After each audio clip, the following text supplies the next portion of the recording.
প্রলয়ঙ্কর ঝড়ে কলকাতা নগরীর অন্যান্য বহু অট্টালিকার মতন ব্রাহ্ম সমাজের উপাসনা ভবনটিরও প্রভূত ক্ষতি হয়েছে। রামমোহন প্রতিষ্ঠিত এই ভবনটির একাংশ কাত হয়ে পড়েছে। ছাদ ভেঙে কড়িবর্গা এমন খুলে ঝুলেছে যে উত্তম রূপে মেরামত করার আগে ওখানে প্রবেশ করায় বিপজ্জনক। ঝড়ে শুধু উপাসনা ভবনটি ভাঙেনি, সেই ধাক্কায় ব্রাহ্ম সমাজও ভেঙে দুটুকরো হয়ে গেল। প্রবীণ দেবেন্দ্রবাবুর সঙ্গে জ্বলন্ত তেজি যুবা কেশবের মিলনে ব্রাহ্ম সমাজ নতুনভাবে উদ্দীপিত হয়ে উঠেছে।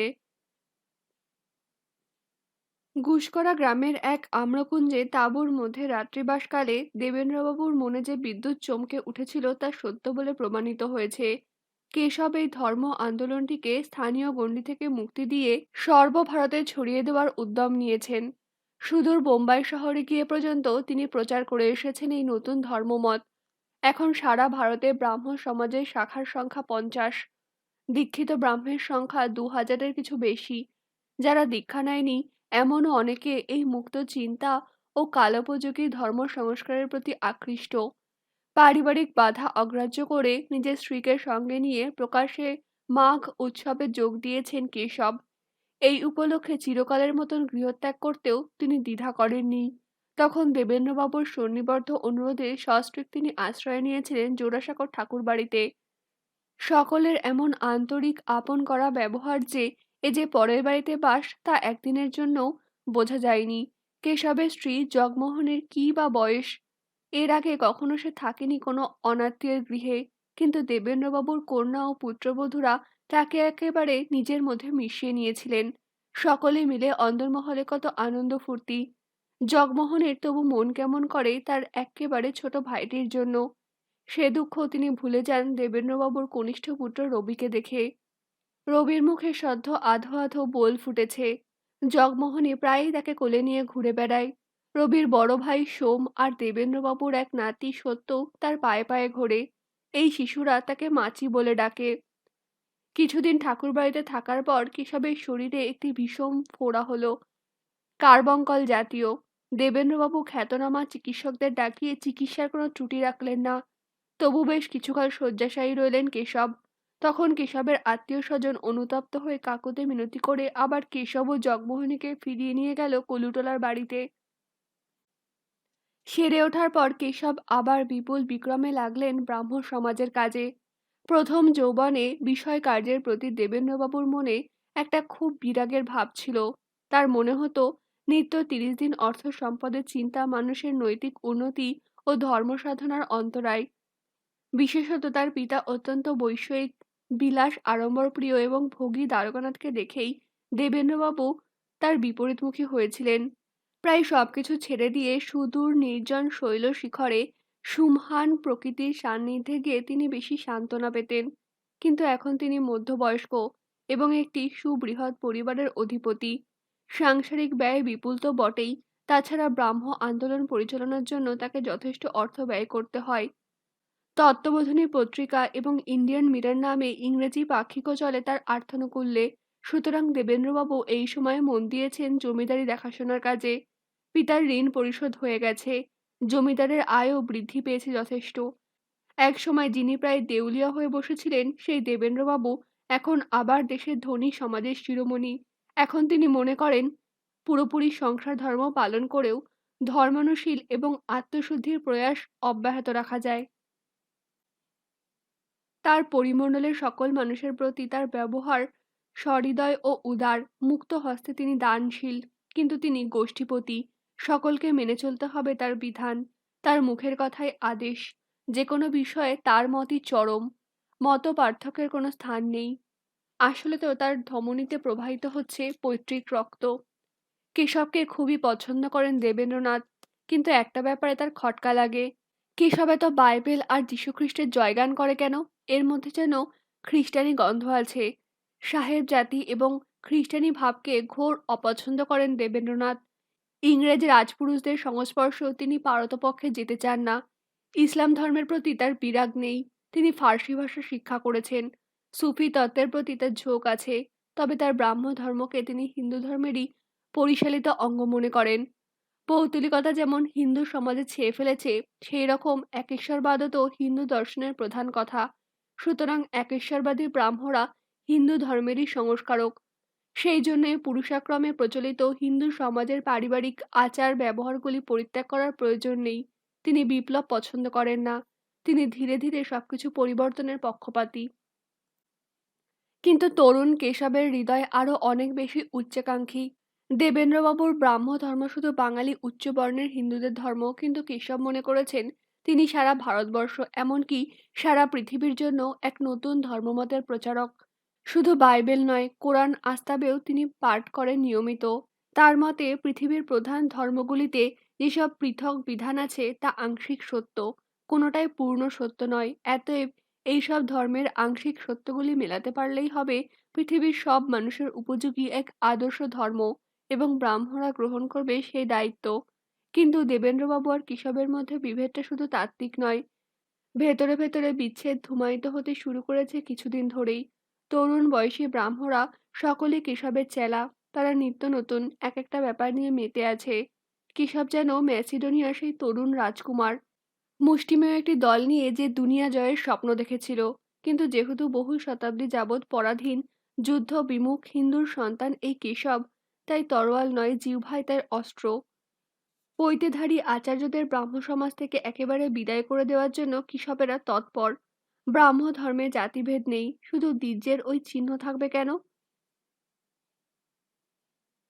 কেশবদের দৃষ্টান্তে দেবেন্দ্রবাবু নিজে উপবীত ত্যাগ করেছেন বটে, কিন্তু যেসব ব্রাহ্মণ আচার্যরা ব্রাহ্ম সমাজের একেবারে পত্তনের সময় থেকে আছেন, তাদের তিনি সমাজ থেকে সরিয়ে দিতে চান না।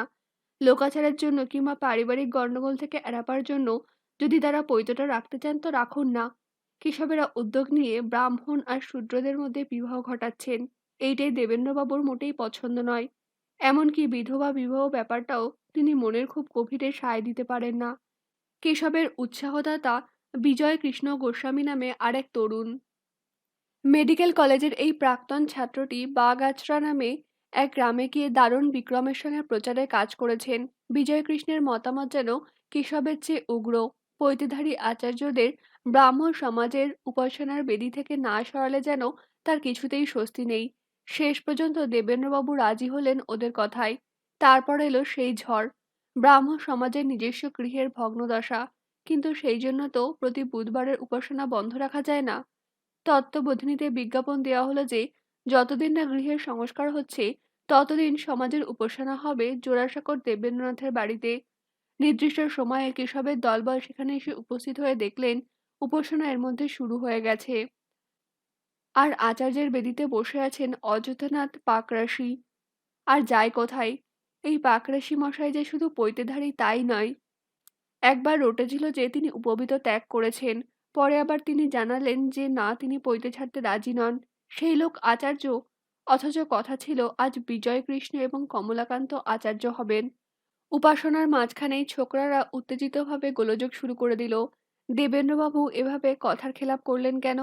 দেবেন্দ্রবাবু উঠে দাঁড়িয়ে বললেন, এটা তো ব্রাহ্ম সমাজের অনুষ্ঠান নয়, এটা তার নিজের বাড়ি। এখানে তার ইচ্ছে মতন অনুষ্ঠান পরিচালনার অধিকার তার আছে। নবীনরা বলল, মোটেই না। সকলের সম্মতি নিয়ে ব্রাহ্ম সমাজের উপাসনা স্থান বদল হয়েছে। সে স্থানটি যার বাড়িতেই হোক, সেখানে ব্রাহ্ম সমাজের বিধিমতোই সবকিছু চলতে হবে। দেবেন্দ্রবাবু তখনও দুদলের মধ্যে আপোষ করার জন্য বললেন যে, তাহলে এক কাজ করা যাক না। পাকরাশি মশাই বসেছেন, বসুন। তার পাশে আরেকজন পৈতেতে কি আচার্য আসন নিন। তাহলে আর কারো কিছু বলার থাকে না। বিজয়কৃষ্ণই হতে পারেন দ্বিতীয় আচার্য, কিন্তু তরুণ দল তা মানতে মোটেই রাজি নন। আপোষ কিসের? প্রাণটা তো আদর্শের। একই সঙ্গে পৈতে পড়ে ব্রাহ্মণ সেজে থাকা, আবার জাতিভেদহীন ব্রাহ্ম ধর্মে বিশ্বাসী, এ আবার কিরকম কথা? বাইরে সিঁড়িতে দাঁড়িয়ে বিজয়কৃষ্ণ চিৎকার করে বলতে লাগলেন, দেবেন্দ্রবাবু কি পোপ নাকি যে তার ইচ্ছে অনিচ্ছে অনুযায়ী আমাদের চলতে হবে? এবার কঠোর হলেন দেবেন্দ্রবাবু। হ্যাঁ, তার নির্দেশই চূড়ান্ত। পাকরাশি মশাইকে তিনি আচার্যের বেদি থেকে নেমে আসতে বলতে পারেন না। যার ইচ্ছে হয় এই উপাসনায় যোগ দিক, যার ইচ্ছে না হয় চলে যাক। সদলবলে কেশব বিজয়কৃষ্ণরা চলে গেলেন সেই উপাসনা সভা ছেড়ে। অন্য এক ব্রাহ্ম বন্ধুর বাড়ির ছাদে গিয়ে বসলেন তারা। যেন স্বপ্নাদেশ পেয়ে দেবেন্দ্রনাথ তরুণ কেশবকে আর সব প্রবীণ ব্রাহ্মদের ডিঙিয়ে সমাজের আচার্য পদে প্রতিষ্ঠিত করেছিলেন। বস্তুত কেশবের হাতে তুলে দিয়েছিলেন সমাজের ভার। আজ দেখা গেল সেই স্বপ্ন ভ্রান্ত। ব্রাহ্মণ সমাজের ভবন এবং যাবতীয় সম্পত্তি যে ট্রাস্টি বোর্ড ছিল, তা থেকে কেশব এবং অন্যান্যদের তিনি সরিয়ে দিলেন কলমের এক খোঁচায়। ওদের কারোকে তার দরকার নেই। তার জ্যেষ্ঠ পুত্র দ্বিজেন্দ্রকে করলেন ব্রাহ্ম সমাজের সম্পাদক। সহকারী সম্পাদক সেই অযোধ্যানাথ পাকরাশি এবং নিজের হাতে রাখলেন সর্বময় কর্তৃত্ব। দেবেন্দ্রনাথের এই ব্যবহারে তরুণরা প্রথমে একেবারে হতবাক। ব্রাহ্ম সমাজের সব সম্পত্তি কি দেবেন্দ্রবাবুর নিজের নাকি?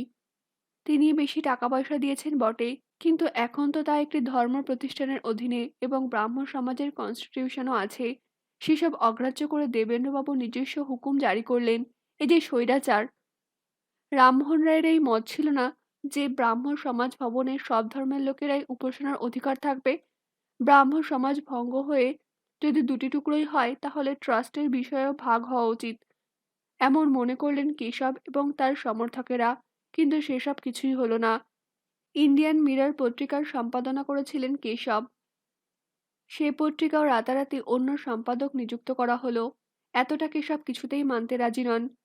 যিনি আর্থিক সাহায্য করেন, পত্রিকার ওপরে কি শুধু তারই অধিকার? আর যে সম্পাদক পরিশ্রম করে সম্পূর্ণ পত্রিকাটি বার করেছেন, তিনি কেউ না। কেশবের লেখনী গুণেই মিররের এত খ্যাতি। কেশব ঠিক করলেন যদি মিরর নামে দুটি পত্রিকা বেরোয়, তাতেও ক্ষতি নেই, তবু তিনি মিররের সম্পাদকত্ব ছাড়বেন না। পক্ষকালের মধ্যে তিনি স্বাধীনভাবে প্রকাশ করলেন মিররের নতুন সংখ্যা। নিজের নীতিতে অবিচল থাকলেও কেশবের সঙ্গে বিচ্ছেদে মনে বড় আঘাত পেলেন দেবেন্দ্রনাথ। তারুণ্যের শক্তিকে ঠিক পথে চালিত করে তার অতি প্রিয় ব্রাহ্ম আন্দোলনকে উজ্জীবিত করে তুলতে চেয়েছিলেন তিনি। কিন্তু তরুণেরা যখন তখন আঘাত দেয়, আর তারুণ্যেরই ধর্ম এই। প্রবীণদের চিন্তাধারা থেকে অন্তত কয়েক পা এগিয়ে থাকা। দল কার্যত দুভাগ হওয়ার পর উত্তেজিত যুবকেরা তার নামে নানারকম অভিযোগ, এমনকি কটু কার্তব্য করতে ছাড়ল না। অভিজাত দেবেন্দ্রনাথ একটি প্রতিবাদও না করে নিঃশব্দ রইলেন। কিন্তু হঠাৎ যেন নিঃসঙ্গ হয়ে গেলেন তিনি। যদিও তার অনুগত ব্রাহ্মের সংখ্যা কম নয়, বিদ্রোহী তরুণদের চেয়ে অনেক বেশি হবে বোধহয়, তবু দেবেন্দ্রনাথ আর আগের সেই উদ্দীপনা বোধ করেন না। এমনকি তিনি যেন অনুভব করছেন তার দৃষ্টিশক্তি কমে আসছে, শ্রবণ ক্ষমতাও ক্ষীণ হয়ে আসছে, শরীরে আর সেই জোর নেই। 47 বছর বয়স, এর মধ্যেই যেন তার জীবন সায়াহ্ন এসে গেল। দ্বিতলের অলিন্দে আরাম কেদারে তিনি চুপ করে বসে থাকেন। মনকে সবকিছুর ঊর্ধ্বে নিয়ে যেতে পারেন না। বারবার মনে পড়ে কেশবের প্রজ্জ্বল মুখখানি। নিজের সন্তানদের চেয়েও ওকে বেশি তিনি প্রীতি করেছিলেন। এখন কেশব দূরে গেছে, তবু তিনি কেশবের উপর রাগ করতে পারেন না। আপন মনে বলেন কেশব বিজয়ী হোক, ওর আত্মার প্রভায় আর সকলে আলোকিত হোক, সারা বিশ্ব কেশবকে চিনুক, জানুক। ব্রাহ্মদের সঙ্গে পাল্লা দেওয়ার জন্য শহরের অপর দলের বড় মানুষেরা নানা রকম উপায় অবলম্বন করেছে। তার মধ্যে মোক্ষমটি হলো পশ্চিম থেকে সন্ন্যাসী আমদানি। নির্জন পর্বত অরণ্যানী থেকে ধ্যান ভঙ্গ করে ঋষি যোগীরা দলে দলে আসছেন কলকাতায়। এখানে ভক্তের অভাব নেই। আর চর্বচুষ্য লৌহ প্রেয়র অতি উত্তম ব্যবস্থা। 2-4 ঘন্টা মোসাহেব আর 2-4টে রক্ষিতা রাখলেই ঠিক বড় মানুষের জাগ হয় না। ও তো রামাধোপা কিংবা পুটাতেলিরও থাকে আজকাল।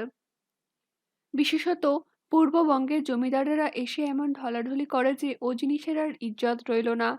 তার চেয়ে বড় কোনো সন্ন্যাসী এনে জাঁকজমক করলে বেশ নতুন রকমের হ্যাকর দেখানো যায়। ধর্মরক্ষাও হলো আর পয়সার গরম দেখানো হলো। সন্ন্যাসীকে দিয়ে পুজো আর্চা, যাগযজ্ঞ, কাঙালি ভোজন, সংকীর্তন ইত্যাদি ব্রাহ্মদের অনুষ্ঠানের তুলনায় অনেক বেশি বর্ণাঢ্য। ব্রাহ্মদের তো শুধু উপাসনা, পুরুষে পুরুষে ভাই ভাই বলে জড়াজড়ি আর প্রেমাশু বর্ষণ।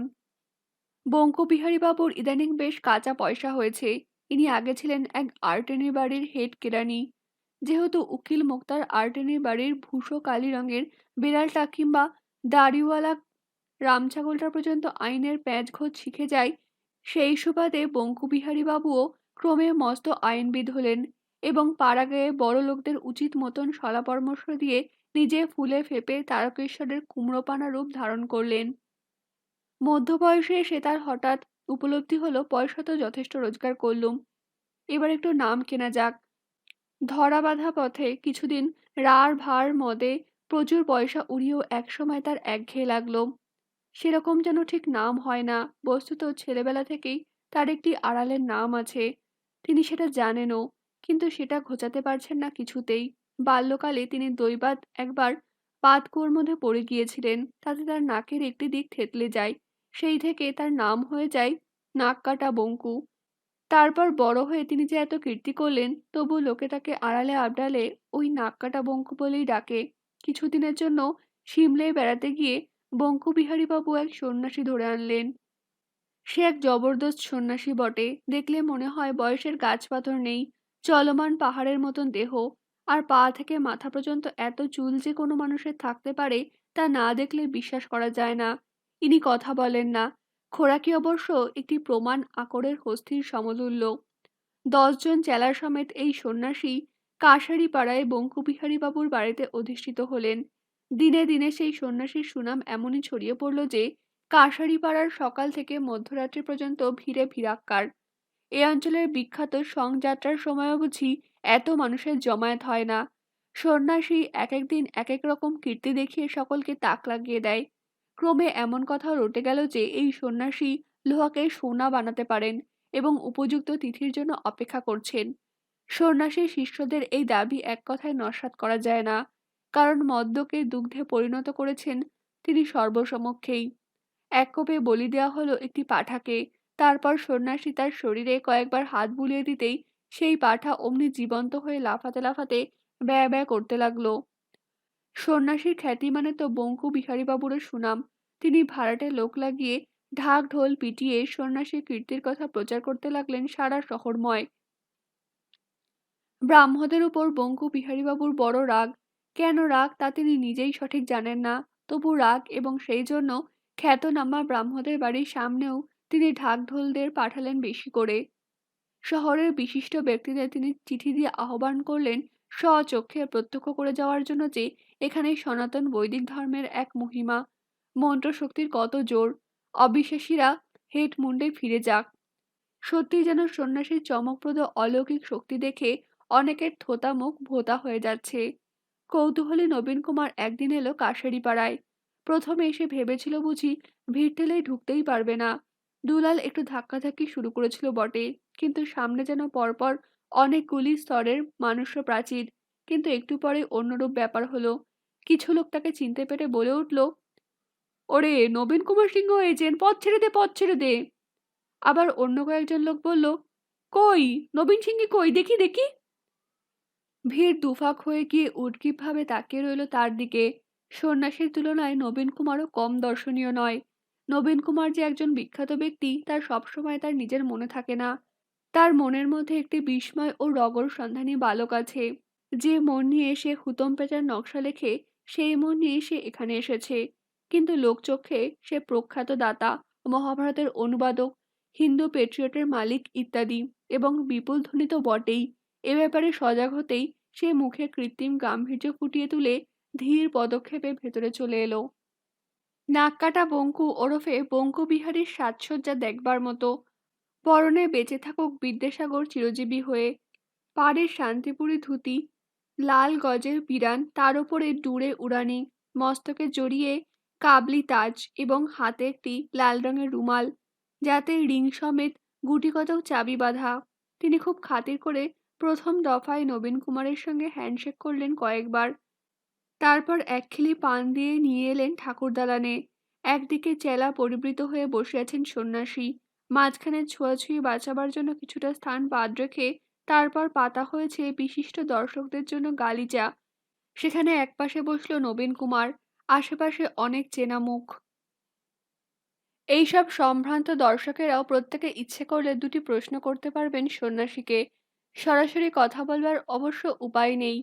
বঙ্কু বিহারীবাবুর বিশেষ সুহৃদ চূড়ামণি রায় উত্তম হিন্দি জানেন বলে দাবি করেন। প্রশ্নটি শুনে তিনি সেটি হিন্দি অনুবাদ করে বলবেন সন্ন্যাসীর এক চেলাকে। চেলা আবার সেটি দুর্বোধ্যতর হিন্দি করে শোনাবেন গুরুকে। মৌন সন্ন্যাসী দু চারবার মাথা নাড়বেন শুধু।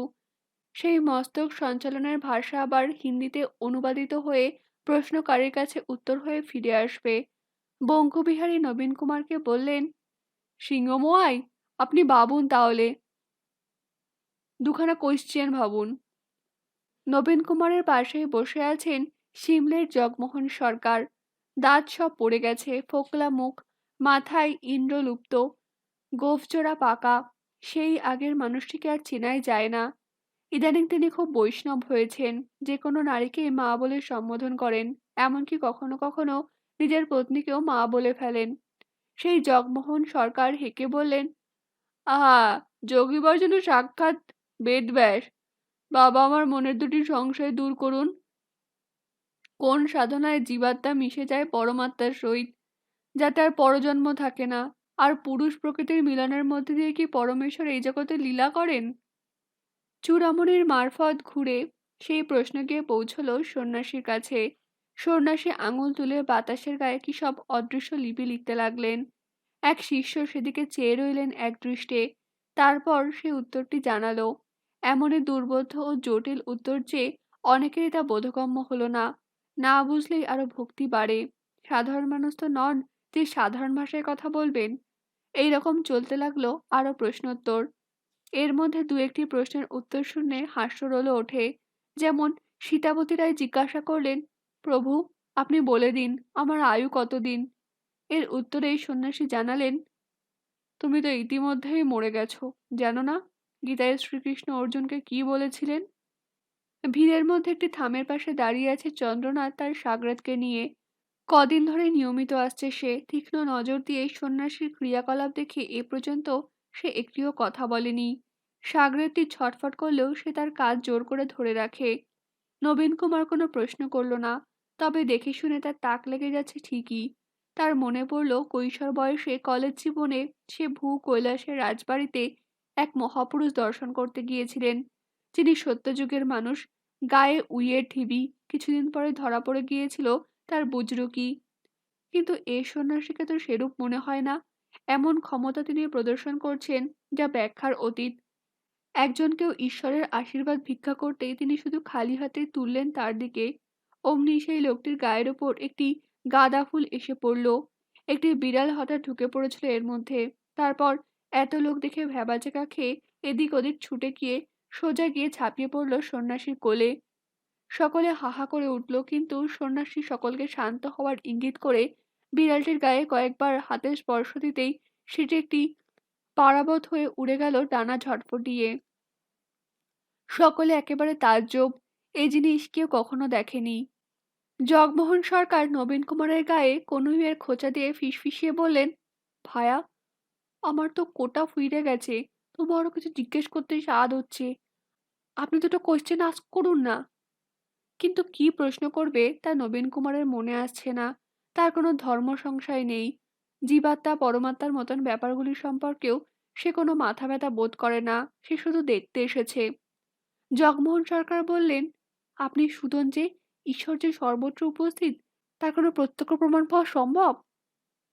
নবীন কুমার লজ্জা পাচ্ছে দেখে তিনি নিজেই হেঁকে বললেন, নবীন সিংহি মশাই জানতে চাইছেন। চূড়ামণীয় শিষ্য মারফত এই প্রশ্ন সন্ন্যাসীর কাছে পৌঁছাবার পর তিনি মস্তক আন্দোলন করলেন না, কিংবা বাতাসে অদৃশ্য লিপিও লিখলেন না।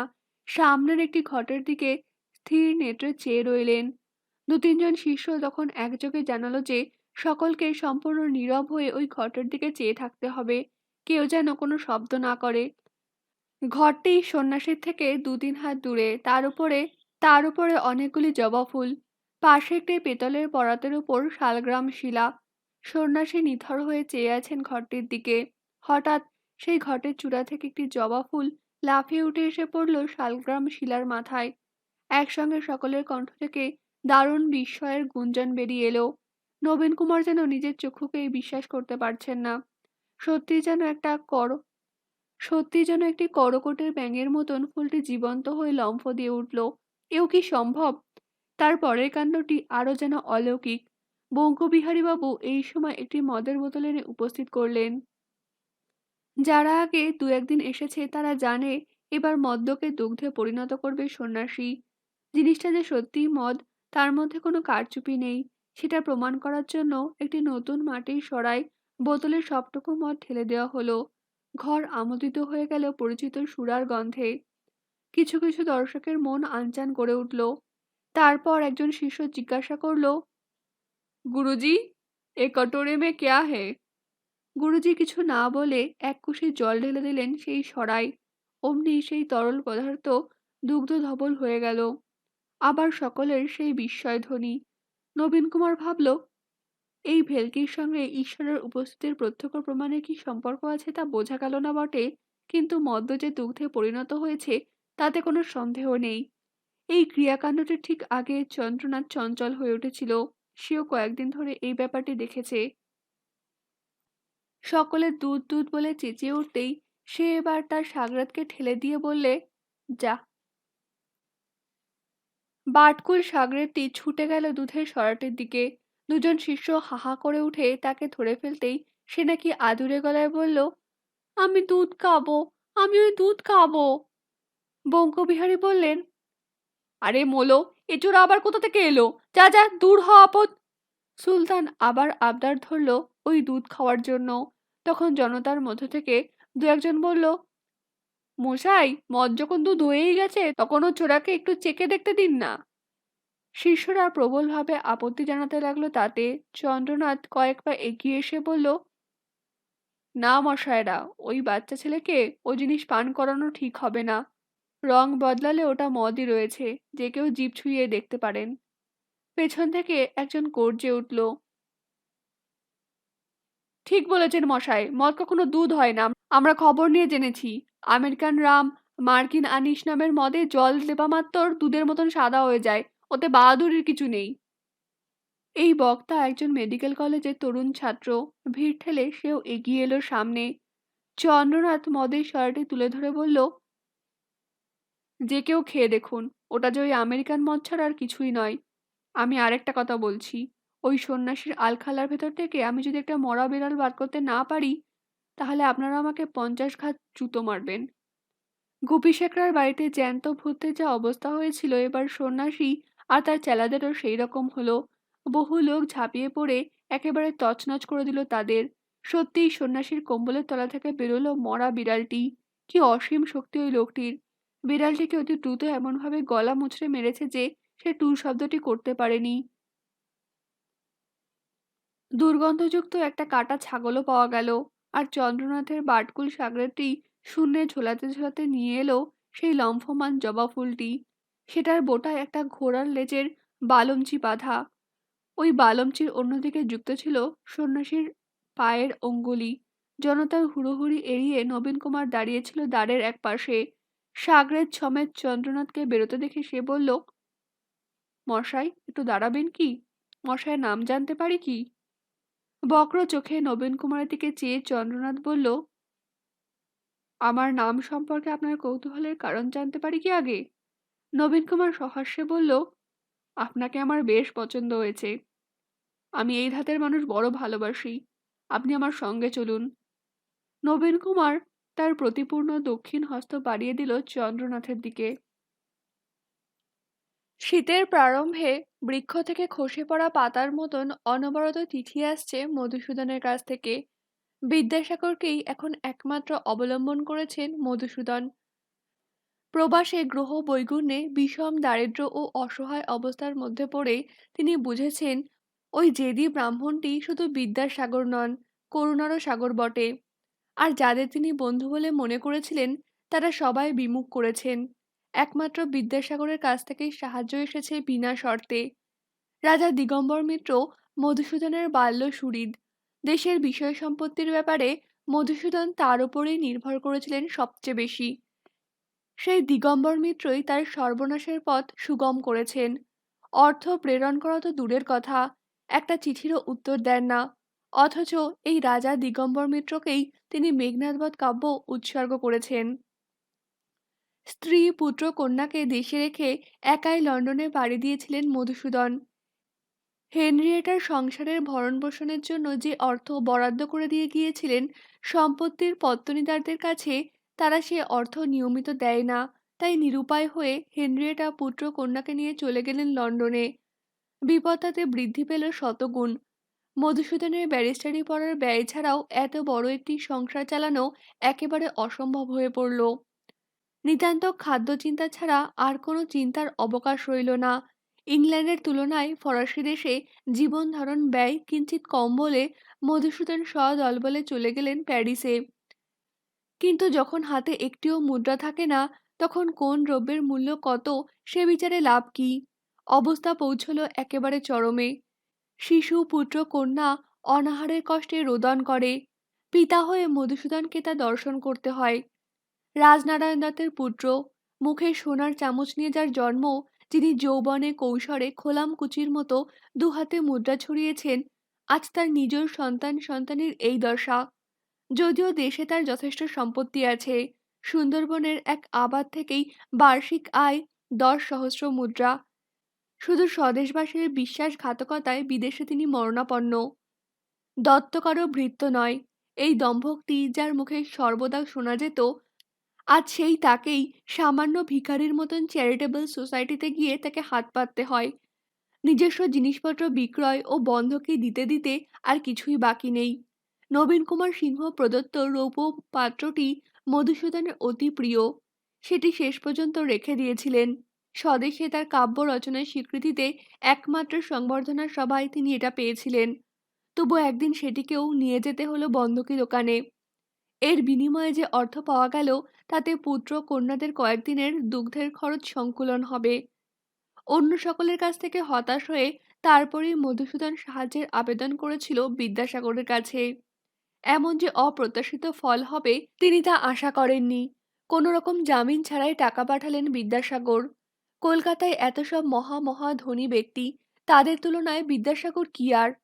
অতি লোভনীয় সরকারি চাকুরি ছেড়ে দিয়ে বসে আছেন বিদ্যাসাগর। এখন তার যাবতীয় আয় শুধু গ্রন্থ বিক্রয় থেকে। জমিদার বা ধনীরা কেউ নয়, গদ্য গ্রন্থাকার বিদ্যাসাগরই শুধু সাহায্য করলেন কবি মধুসূদনকে। কিন্তু তাতেও যে চলে না। বিদ্যাসাগরের কাছ থেকে 2-3 সহস্র টাকা আসে, আর 2-1 মাসের মধ্যেই তা উড়ে যায়। তখন আবার কাকুতি মিনতি পূর্ণ পত্র। এখন মধুসূদনের সমস্ত প্রতিভা নিয়োজিত হয়েছে করুণা নিষ্কাশনী পত্র রচনায়। বিদ্যাসাগরকে খুশি করবার জন্য তিনি ইংরেজি চিঠির মধ্যে মধ্যে কয়েক ছত্র লেখেন বাংলা অক্ষরে। বিদ্যাসাগর ভরতচন্দ্রের কাব্য পছন্দ করেন বলে প্রায়ই ভরতচন্দ্রের রচনার উদ্ধৃতি দেন। ফ্রান্সের শীতের বর্ণনা দিতে গিয়ে ভরতচন্দ্রের ভাষায় বললেন, বাঘের বিক্রম সম মাঘের হিমানী। বিলাতি পত্র পত্রিকায় কখন কোথায় বিদ্যাসাগর সম্পর্কে সংবাদ প্রকাশিত হয় সে খবরও জানান সাগ্রহে। একদিন প্যারিসের এক দোকানে দেখলেন বিদ্যাসাগরের লেখা কয়েকটি বই। দারুণ গর্ব হলো মধুসূদনের। দোকানদারকে বলেই ফেললেন, এই লেখক আমার বিশিষ্ট বন্ধু। তাই শুনে দোকানদার বললেন নাকি, আমাদের ধারণা এই লেখক এখন জীবিত নেই। মধুসূদন বললেন, কি সাংঘাতিক কথা! না না, তার দেশ এবং তার সুহৃদরা তার বিয়োগ সহ্য করতে পারবেন না। সন্নিবদ্ধ পত্র প্রেরণ করলে বিদ্যাসাগর ঠিক নির্দিষ্ট সময়ে টাকা পাঠাবেনই, এইরকম একটা কুসংস্কারের মতন বদ্ধমূল বিশ্বাস হয়ে গেল মধুসূদনের। কিছুদিনের জন্য তিনি সপরিবারে এসে রয়েছেন ভার্সারি নগরীতে। বিদ্যাসাগর প্রেরিত অর্থ দ্রুত নিঃশেষিত হতে চলেছে। আবার সাহায্যের আবেদন করে পাঠানো হয়েছে পত্র। এক সকালে মধুসূদন কিছু পড়াশোনার চেষ্টা করছেন, এমন সময় হেনরিয়েটা অশ্রুপূরিত নয়নে এসে বললেন, আর যে পারি না, এভাবে আর কতদিন বেঁচে থাকতে হবে। নতুন কি হলো আবার? ব্যাপার অতি সামান্য, কিন্তু বড়ই মর্মভেদী। তাদের বাসগৃহের সন্নিকটেই ধুমধাম করে একটি বড় মেলা বসেছে। পল্লীর সব শিশুরা ছুটে চলেছে সেদিকে। তাই দেখে হেনরিয়েটার পুত্রকন্যাও সেই মেলায় যাওয়ার জন্য বায়না ধরেছে। অবোধ শিশু, ওদের কিভাবে নিরাস্ত করা যাবে? কিছু না ভেবেই মধুসূদন বলল, যাবে না কেন, যাক না, মেলা দেখে আসুক। হেনরিয়েটার বিলাপ উচ্চতর হলো। তার হাতে রয়েছে মাত্র 3 ফ্রা। তা দিয়ে কিছু কেনাকাটা তো দূরের কথা, মেলার প্রবেশ মূল্যই যে ওর চেয়ে বেশি। একটুক্ষণ গুম হয়ে বসে রইলেন মধুসূদন। তিনি অক্ষম পিতা। আজ প্রাতে নিজের সন্তানদের মুখে হাসি ফোটাবার মতন সাধ্যি তার নেই। উপায়ান্তর না দেখে তিনি বলে উঠলেন একসময়, একটু অপেক্ষা করো, দেখো, আজই নিশ্চিত বিদ্যাসাগরের নিকট থেকে অর্থ এসে পৌঁছবে।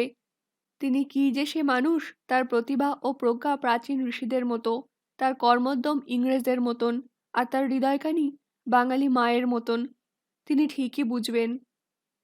এমনই কাকতালীয় যোগাযোগ। ১ ঘন্টার মধ্যেই ডাকে এলো বিদ্যাসাগরের এনভেলপ, তার মধ্যে ১,৫০০ টাকা। নিয়মিত বিদ্যাসাগর প্রেরিত অর্থে মধুসূদন সাংসারিক অনটন কিছুটা সামলে উঠে আবার পড়াশোনার কথা ভাবতে লাগলেন। ইতিমধ্যে কয়েকটি ভাষা শিক্ষা করেছেন শখ চরিতার্থ করবার জন্য, কিন্তু তাদের তো উদরান্নের সংস্থান হবে না। অনিশ্চিতকাল ধরে প্রবাসে থাকাও সম্ভব নয়। আর দেশে ফেরার আগে ব্যারিস্টারি পাশ না করে ফিরে গিয়েও তো সেই একই অবস্থায় পড়তে হবে। দেবেন্দ্রবাবুর পুত্র সত্যেন্দ্র সসম্মানে আইসিএস পরীক্ষায় পাশ করে সকলকে চমকিত করে দিয়েছে। সাহেবদের সঙ্গে পরীক্ষা দিয়ে সে প্রথম ভারতীয় আইসিএস। সত্যেন্দ্র যথেষ্ট মেধাবী বটে, তাছাড়া ধনীর সন্তান। তাকে পড়াশোনার সময় অর্থচিন্তা করতে হয়নি। শোনা যাচ্ছে যে সত্যেন্দ্র আইসিএস পরীক্ষায় উত্তীর্ণ হওয়ায় ইংরেজ কর্তৃপক্ষ শঙ্কিত হয়ে ওই পরীক্ষার মান আরো কঠিন করার কথা চিন্তা করেছেন। ভারতীয়রা করবে ইংরেজদের সঙ্গে সমান পদে চাকুরি। মধুসূদন ভয় পেলেন, তাহলে কি ব্যারিস্টারি পরীক্ষাও আরো কঠিন হয়ে যাবে? ভারতের বিভিন্ন নগরে, বিশেষত কলকাতার সুপ্রিম কোর্টে ইংরেজ ব্যারিস্টারদের উপার্জন যথেষ্ট। সেখানে কি তারা সহজে ভারতীয়দের প্রতিযোগিতায় নামতে দেবে? সুতরাং দ্রুত ব্যারিস্টারি পাশ করতে গেলে বিদ্যাসাগরের কাছ থেকে আরও অর্থ চাই। তার সমস্ত সম্পত্তি বিক্রয় বা বন্ধক দেবার অধিকার দিয়ে বিদ্যাসাগরের নামে পাঠিয়ে দিলেন এক ওকালতনামা। মধুসূদনের চিঠিপত্র এবং সংবাদাদি পাঠ করে শুধু করুণ রস নয়, মাঝে মাঝে কৌতুকও পান বিদ্যাসাগর। একদিন তিনি কয়েকজন বন্ধুকে বললেন, ওহে, তোমাদের অমৃতাক্ষরের কবির আরেকটি নতুন খবর শুনেছ? ফরাসি দেশের পুলিশ নাকি তাকে পলাতক ধুন্দুপন্থ নানা সাহেব বলে সন্দেহ করছেন। সকলে বিস্মিত। কাহিনীটি একেবারে অলীক নয়। সিপাহী বিদ্রোহের প্রথম নায়ক নানা সাহেবকে এখনো বন্দি করতে পারেনি ব্রিটিশ ফৌজ। প্রায়ই তার সম্পর্কে বিভিন্ন প্রকার গুজব রটে। বিদ্রোহ প্রশমনের পর ৭-৮ বছর পার হয়ে গেলেও ইংরেজ সরকার এখনো তার অনুসন্ধানে তল্লাশি চালিয়ে যাচ্ছে। পাওনাদার বৃন্দের ভয়ে মধুসূদন প্রায় সময়ই গৃহের মধ্যে লুকিয়ে থাকেন, বাইরে নিগ্রত হন কদাচিৎ। সেই জন্য ফরাসি পুলিশের মনে সন্দেহের উদয় হলো, এই কৃষ্ণবর্ণ স্থূলকায় মুখ কম্ফ দাড়িতে ভরা ব্যক্তিটি ছদ্মবেশী নানা সাহেব নন তো? মধুসূদনের আর এক পত্রে বিদ্যাসাগর জানতে পারলেন যে প্রখ্যাত পণ্ডিত গোলস্টুকার সাহেব মধুসূদনকে অনুরোধ করেছেন লন্ডন ইউনিভার্সিটি কলেজে বাংলার অধ্যাপক পদ গ্রহণ করবার জন্য। পদটি অতি সম্মানের হলেও অবৈতনিক। ব্যারিস্টারি পাঠ শেষ করার জন্য মধুসূদন প্যারিস থেকে চলে এসেছেন লন্ডনে। কিন্তু গোলস্টুকার মহোদয়ের অনুরোধ মান্য করা তার পক্ষে সম্ভব নয়। শুধু সম্মান নিয়ে তিনি ধুয়ে খাবেন? এক প্রকার বিষাক্ত কীটের আক্রমণে ব্রিটেনে গবাদি পশুর মরক শুরু হয়েছে বলে বর্তমানে সকল প্রকার মাংসই অগ্নিমূল্য। অন্তত মাসিক ৩৫০ টাকার কমে সংসার চালানো দুঃসাধ্য। এই টাকা তাকে কে দেবে? চিঠিখানি পড়ে বিদ্যাসাগর একটি দীর্ঘশ্বাস ফেললেন। লন্ডন বিশ্ববিদ্যালয় কলেজে বাংলা অধ্যাপকের পদ অলংকৃত করবেন একজন বিশিষ্ট বাঙালি কবি, এটাই তো স্বাভাবিক। কিন্তু ইংরেজ সরকার সেজন্য কোনো পারিশ্রমিক দিতে পরমুখ।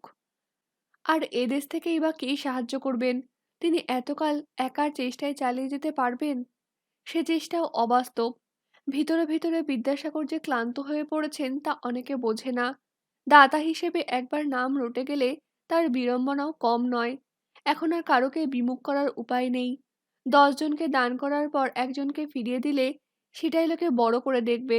তিনি বুঝতে পারেন অনেকে তার সঙ্গে তঞ্চকতা বা বঞ্চনা করে টাকা নিয়ে যায়। পিতৃদায়ের অজুহাতে যে ব্যক্তি অর্থ সাহায্য নিয়ে যায় সেই পরে ইয়ারবক্সদের নিয়ে মদ্যপান করে। সেই সব অনাথিনী যুবতীদের জন্য তার মাসিক সাহায্য বরাদ্দ আছে। অকস্মাৎ তিনি একসময় জানতে পারেন তাদের কেউ কেউ বেশ্যাবৃত্তিতে নিযুক্ত। এর চেয়েও সাংঘাতিক কথা, সত্যিকারের কোনো কোনো অভাবী ব্যক্তি বিদ্যাসাগরের কাছ থেকে সাহায্য পেয়ে সংকটমুক্ত হওয়ার পর তারাই বিদ্যাসাগরকে আড়ালে নিন্দামন্দ করে। কৃতজ্ঞতা একটা বিষম বোঝা। অনেকেই সারা জীবন এ বোঝা বহন করতে অক্ষম। তাই এই বোঝা ঝেড়ে ফেলে উপকারী ব্যক্তির শত্রুতা করে তারা স্বস্তি বোধ করে। বিদ্যাসাগর এটা বুঝতে পারেন, তবু প্রত্যেকবার মনে নতুন করে আঘাত লাগে। দান কখনো নিঃস্বার্থ হয় না। তার বিনিময়ে আত্মশ্লাঘার সুখ অনুভব করা যায়। বিশেষত দরিদ্র অবস্থা থেকে যিনি প্রাচুর্যের মধ্যে প্রতিষ্ঠিত হয়েছেন, তার দানের মধ্যে কিছু অহমিকা থেকেই যায়। বিদ্যাসাগর ধর্মভীরু বা পুণ্যলোভী নন, সুতরাং তিনি দানও করেন আত্মসুখের জন্যই। যদিও অপরের দুঃখের কথা শুনে তার চোখে জল আসে, কিন্তু এমন অশ্রুপাতও সুখের। তবু এরও একটা সীমা আছে। দান যখন নৈত্য নৈমিত্তিক বাঁধাধরা ব্যাপার হয়ে যায়, তখন তার মধ্যে থাকে শুধু ক্লান্তি। নিজেকে মনে হয় অর্থ মোক্ষমের একটি যন্ত্র। কারোর মুখে দু একটি প্রশংসা বা স্তুতিবাক্য শুনলেই ভয় হয়, এই রে, এবার বুঝি অর্থ চাইবে। মানুষের আন্তরিকতা সম্পর্কেই একটা সন্দেহের ভাব আসে। এভাবে যতই দিন কাটে, ততই নিঃসঙ্গ হয়ে যেতে হয়। বিদ্যাসাগর বেশি দিন নিস্তেজ হয়ে বসে থাকতে পারেন না। কর্মচাঞ্চল্য তার রক্তের অন্তর্গত। দেশবাসীর প্রতি ক্ষোভ করে তিনি কিছুদিন নিজেকে গুটিয়ে রাখলেন নিরালায়। আবার তাকে বেরিয়ে আসতেই হয়। বিধবা আইন পাশ হলেও তার প্রয়োগ ব্যাপক হলো না দেখে তিনি ক্ষুব্ধ হয়েছিলেন। যারা তাকে মৌখিক সমর্থন জানিয়েছিলেন, কার্যকালে তারা অনেকেই পিছিয়ে গেছেন। এবার তিনি আবার উদ্যমী হলেন বহুবিবাহ নিরোধ করবার জন্য। এই বহুবিবাহ নামক সামাজিক ব্যবস্থাই তো বিধবা উৎপাদনের কারখানা। সুতরাং এটা বন্ধ করতে পারলেই মূল সমস্যায় আঘাত করা যাবে। আরেকটি উপায় অবলা নারীগণকে স্বাবলম্বী হওয়ার শিক্ষা দেওয়া। গ্রামাঞ্চলে স্কুল খোলার ব্যাপারকে কেন্দ্র করেই সরকারের সঙ্গে তার মতবিরোধ হয়। সেই উপলক্ষে তিনি চাকুরি পরিত্যাগ করেন। এবার আবার তিনি ব্যক্তিগত উদ্যোগে বালিকা বিদ্যালয় স্থাপনের চেষ্টা চালিয়ে যেতে লাগলেন। এই সময় এক সচরিত্রা বিবি এলেন কলকাতায়। এর নাম মেরি কার্পেন্টার। এই পৌরা নারী ইংল্যান্ডে স্ত্রী শিক্ষা প্রসারের জন্য বহুদিন যাবৎ অনলসভাবে ব্যাপৃতা। ভারত সাম্রাজ্য তিনি রমণীকুলের মধ্যে জ্ঞানের অলোক বর্তিকা পৌঁছে দিতে চান। ইনি পূর্বেই বিদ্যাসাগর, দেবেন্দ্রনাথ ঠাকুর প্রমুখের নাম ও কর্মোদ্যমের কথা জানেন, সুতরাং তাদের সঙ্গে সাক্ষাৎ করতে আগ্রহী। দেবেন্দ্রবাবু সাহেব মেমের সংসর্গ এড়িয়ে থাকতে চান। প্রায় বলতে গেলে মেরি কার্পেন্টারের ভয়ে তিনি পলায়ন করলেন মফস্বলে। এক রাজপুরুষ একদিন মেরি কার্পেন্টারকে নিয়ে এলেন বেথুন স্কুলে। সেখানে প্রাথমিক পরিচয় হলো বিদ্যাসাগরের সঙ্গে।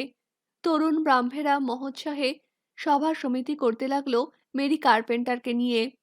কেশব সেনের উদ্যোগে এক সভায় উপস্থিত হতে হলো বিদ্যাসাগরকে। সেখানে মেরি কার্পেন্টার প্রস্তাব দিলেন এদেশে স্ত্রী শিক্ষা বিস্তারের জন্য সর্বাগ্রে প্রয়োজন দেশীয় শিক্ষিকা।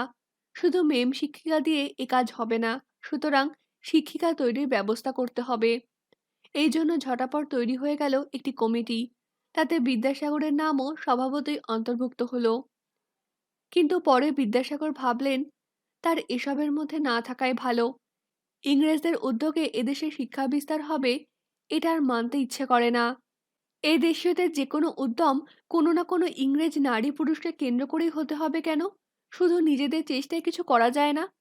অত্যুৎসাহী ব্রাহ্মদের উপরেও তিনি আর আস্থা রাখতে পারেন না। তিনি পাঠিয়ে দিলেন তার পদত্যাগপত্র ওই কমিটি থেকে। কিন্তু মেরি কার্পেন্টার তাকে ছাড়তে চান না। ঘন ঘন দূত পাঠাতে লাগলেন তার কাছে। বিদ্যাসাগরকে সঙ্গে নিয়ে তিনি নানা স্থানের চালু বালিকা বিদ্যালয়গুলির অবস্থা স্বচক্ষে দেখতে চান। অগত্যা বিদ্যাসাগরকে রাজি হতে হলো। উত্তরপাড়ার হিতকারী সভার অধীনে কিছুদিন যাবৎ একটি বালিকা বিদ্যালয় চলছে। একদিন যাওয়া হলো সেখানে। ছোট লাট স্বয়ং অনুরোধ করেছেন বিদ্যাসাগরকে। সঙ্গে রয়েছেন স্কুল সমূহের ইন্সপেক্টর উড্র সাহেব এবং ডিরেক্টর অ্যাটকিনসন সাহেব। ফেরার পথে বগি গাড়িতে হলো নিদারুণ এক দুর্ঘটনা। এক স্থানে বগি গাড়িটি সবেগে মোড় ঘুরবার সময় উল্টে গেল। বিদ্যাসাগর ছিটকে গিয়ে পড়লেন পথের ওপর। তার মস্তিষ্ক ও মেরুদণ্ডে প্রচণ্ড আঘাত লাগায় তিনি সঙ্গে সঙ্গে সংজ্ঞাহীন হয়ে গেলেন। অকস্মাৎ এই দুদৈর্ঘ্য ঘোড়াটি দিশেহারা হয়ে লাফালাফি করছে। যে কোনো সময় অচৈতন্য বিদ্যাসাগরের মুখে বা বক্ষে তার পদাঘাত লাগতে পারে। অপরাহ্নকাল, পথ জনবিরল নয়। সঙ্গে সঙ্গে ভিড় জমে গেছে এবং এদেশীয় ব্যক্তিদের স্বভাব অনুযায়ী সকলেই হাই হাই করছে। কেউ বিদ্যাসাগরের সাহায্যের জন্য এগিয়ে এলো না। এই সময় পিছনের বগিটি এসে থামতেই উড্র ও অ্যাটকিনসন সাহেব লম্ফ দিয়ে নেমে এসে অসীম সাহসে সেই উন্মত্ত অশ্বের বল্গা চেপে ধরে বিদ্যাসাগরের প্রাণ রক্ষা করলেন। মেরি কার্পেন্টার পথের ধুলোয় বসে পড়ে অচৈতন্য বিদ্যাসাগরের মস্তক তুলে নিয়ে এলেন নিজের ক্রোড়ে। তার অশ্রু দিয়ে অশ্রু ঝরে পড়তে লাগলো। উষ্মাকালে ব্রাহ্ম মুহূর্তে নিমতলার ঘাটে গঙ্গায় ৩ বার ডুব দিল নবীন কুমার। হেমন্ত ঋতুর আকাশ পরিচ্ছন্ন, বাতাস উষ্ণ মধুর, নদীর জল অনাবিল। নবীন কুমার সন্তরণপটু নয় বলে বুক জলের বেশি দূরে যায় না। কাছেই দুলালচন্দ্র প্রহরায় দণ্ডায়মান। ৩ বার ডুব দেওয়ার পর নবীন কুমার পরম পরিতৃপ্তির সঙ্গে উচ্চারণ করল, আহ। তারপরেই সে চক্ষু মুদে ২ কর যুক্ত করে সূর্যস্তব পাঠ করতে লাগলো। ওম জবাকুসুম সংস্কাশম কাশ্যপেং মহাদুত্তম। আজ নবীন কুমারের মস্তক থেকে যেন একটা পাষাণ ভার নেমে গেল। এখন থেকে সে প্রতিশ্রুতি মুক্ত। আজ দ্বিপ্রহরে বাংলা মহাভারতের ১৭০০ বা শেষ খণ্ড প্রকাশিত হবে। মাত্র ৮ বছরের মধ্যে এই বিপুল মহৎ কর্মটি সে শেষ করেছে। এর খরচ সংকুলনের জন্য কলকাতার কিছু সম্পত্তি ও জমিদারির ক্রীয়দংশ বিক্রয় করে দিতে হয়েছে বটে, কিন্তু তাতে কোনো ক্ষতি নেই। সে অবিশ্বাসীদের দেখিয়ে দিয়েছে যে সে পারে। বর্ধমানের মহারাজা তার সঙ্গে টেক্কা দিতে চেয়েছিলেন। তার ধনবল লোকবল অনেক বেশি। তিনিও পণ্ডিত মণ্ডলী নিযুক্ত করে শুরু করে দিয়েছিলেন মহাভারত অনুবাদের কাজ, কিন্তু তিনি পারলেন আগে শেষ করতে। তীরে উঠে এসে সিক্ত বস্ত্রই দাঁড়িয়ে নবীন কুমার জিজ্ঞেস করল, দুলাল, তুই আমার কাছে কি চাস বল। দুলাল ঠিক বুঝতে না পেরে বলল, আজ্ঞে। নবীন কুমার আবার বলল, আজ আমি কল্পতরু হব। তোর মন যা চায় তুই নিঃসংকোচে আমায় বল, তোকে আমি তাই দেব। দুলাল হাত কচলে বলল, আগে আপনার কাছে আমি আর কি চাইব ছোটবাবু, আপনি তো আমার কোনো অভাব রাখেননি কো। তবু তুই কিছু চা আমার কাছে।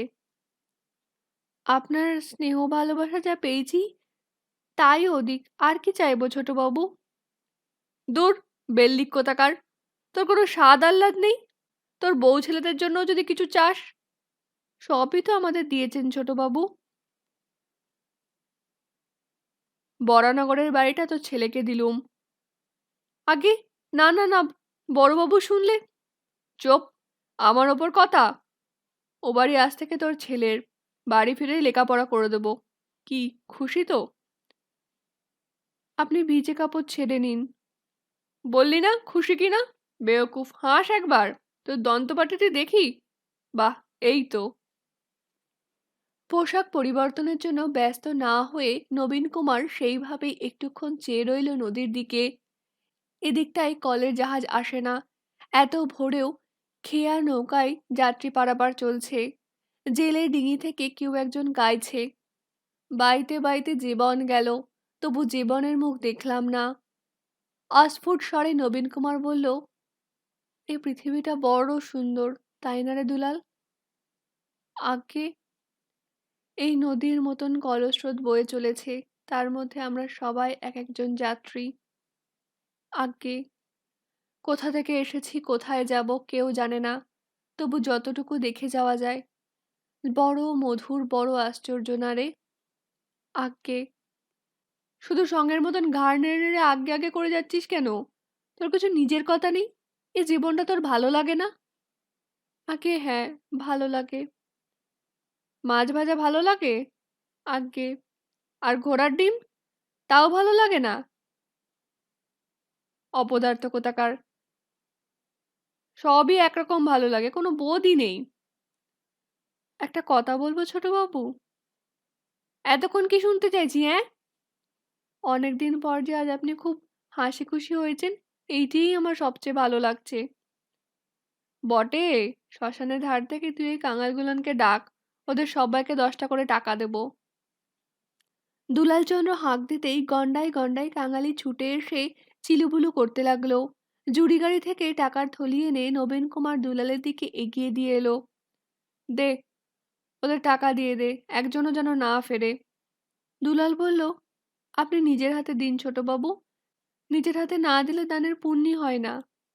নবীন কুমার অবজ্ঞার সঙ্গে বলল, দূর গরু কোথাকার, আমি কি পুণ্যির জন্য দান করছি? পরকালের জন্য পুণ্যি জমাবার কোনো দরকার নেই কো আমার। আমি ওদের দিতে চাই, দিতে আমার ভালো লাগে বলে। দুলাল যতক্ষণ টাকা বিলি করতে ব্যস্ত রইল, ততক্ষণ নবীন কুমার মুগ্ধভাবে চেয়ে থাকলো গঙ্গার দিকে। হঠাৎ একসময় তার মনে পড়ল নিজের জননীর কথা। এই গঙ্গা নদী তো আসছে হিমালয় থেকে। হরিদ্বারের ক্ষেত্রে এই নদী সমতলে নেমেছে। সেই হরিদ্বারে এই নদীর তীরেই রয়েছেন তার মা বিম্ববতী। কতদিন সে মাকে দেখেনি। গৃহে প্রত্যাবর্তন করে বস্ত্র পরিবর্তন এবং জলপান সেরে নেওয়ার পরই নবীন কুমার আবার বেরিয়ে পড়ল। বাদুড়বাগানে বিদ্যাসাগর মহাশয়ের বাড়িতে শেষ খণ্ডের এক কপি সে নিজে পৌঁছে দেবে। আজ অপরাহ্নে মহাভারত সমাপ্তি উপলক্ষে এক বিশেষ সভা হবে, কিন্তু বিদ্যাসাগর সেখানে আসতে পারবেন না।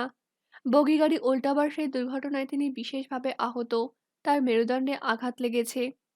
বাদুড়বাগানে উপস্থিত হয়ে নবীন কুমার শুনল বিদ্যাসাগর প্রবল জ্বরে আচ্ছন্ন হয়ে আছেন। তার সঙ্গে কথা বলা এখন চিকিৎসকদের নিষেধ। তবু নবীন কুমার চাইলেও একবার শুধু দর্শন করতে।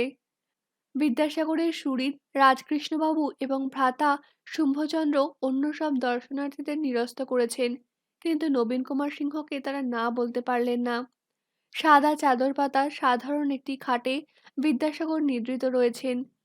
ললাটে চিন্তার রেখা, অষ্টদয় সামান্য কুঞ্চিত। আসবাবহীন কক্ষটিতে শুধু শোনা যাচ্ছে একটি দেওয়াল ঘড়ির টকটক শব্দ। নবীন কুমার তার হাতের গ্রন্থটি রাখল বিদ্যাসাগরের শয্যার এক পাশে। তারপর একটুক্ষণ সে চুপ করে দাঁড়িয়ে রইল। মনে মনে বলতে লাগলো, আপনার কাছে আমি শপথ করেছিলুম, তা আমি রক্ষা করেছি। আজ থেকে আমি মুক্ত।